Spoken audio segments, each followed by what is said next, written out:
I'm George Gibson. I was Scoutmaster of Troop 168 in 1971, 1972.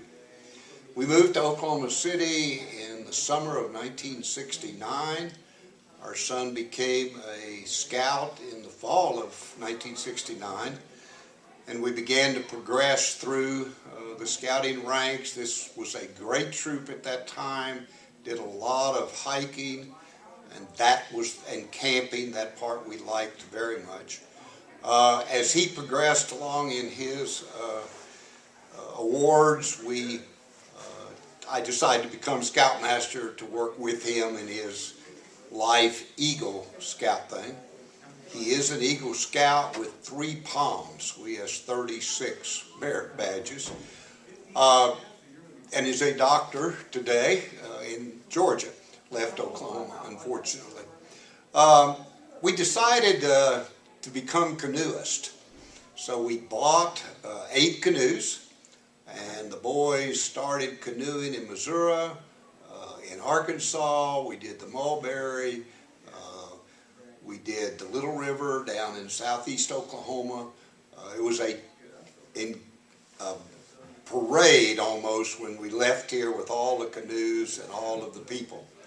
One of the experiences the boys will never forget is on the Current River in Missouri when we ran into a Girl Scout troop who were canoeing. And it was amazing how many Girl Scouts got turned over in their canoes during that. We kind of forgot about what we had come to do. But those were great times. One of the stories that the boys always remember was the winter we went to Red Rock Canyon, down in the canyon.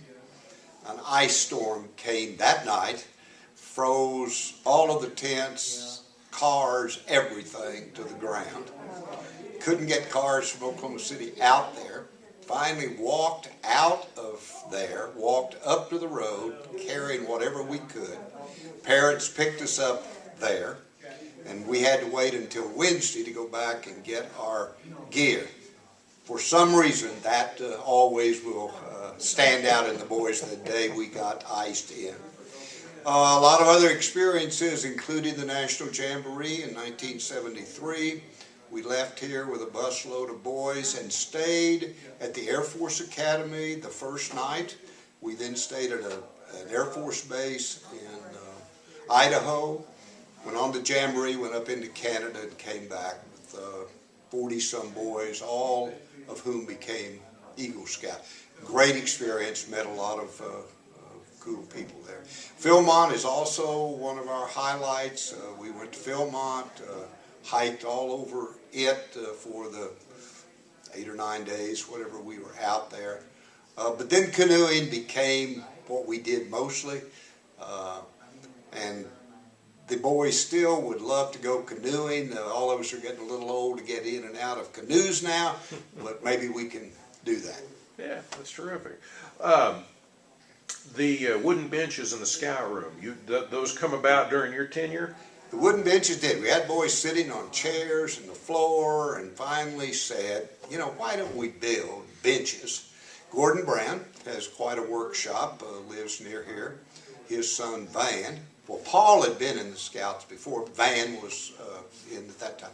So Gordon with the boys, and Gordon built those benches, and the boys put their names on them. Mm-hmm. Little did they know when they were 12 years old how someday they could come back and say, I sat right there. And that.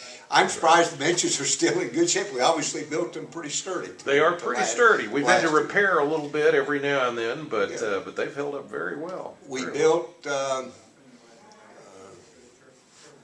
cook boxes during that period, again with Gordon's help.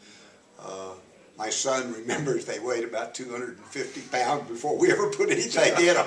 We learned that was not the smart. You had to park and camp pretty close to where you were carrying that thing. We had great times at Slippery Falls. I assume you still go to Slippery Falls. Absolutely. Lots of good, a quick story there. The armadillos are pretty prolific down there. And several of the boys decided they would catch one of the armadillos. Well, it turned out armadillos run a great deal faster than the boys ever anticipated an armadillo could run. Never caught it, but they did chase it, and it ran up one of the sides of the tent, got almost to the top, decided it couldn't make it, dug those claws in, and shredded one of the sides of the tents. Anyway, the boys still laugh about the day they thought they'd catch an armadillo, which turned out it's not as easy as they thought they would. That's terrific. My battery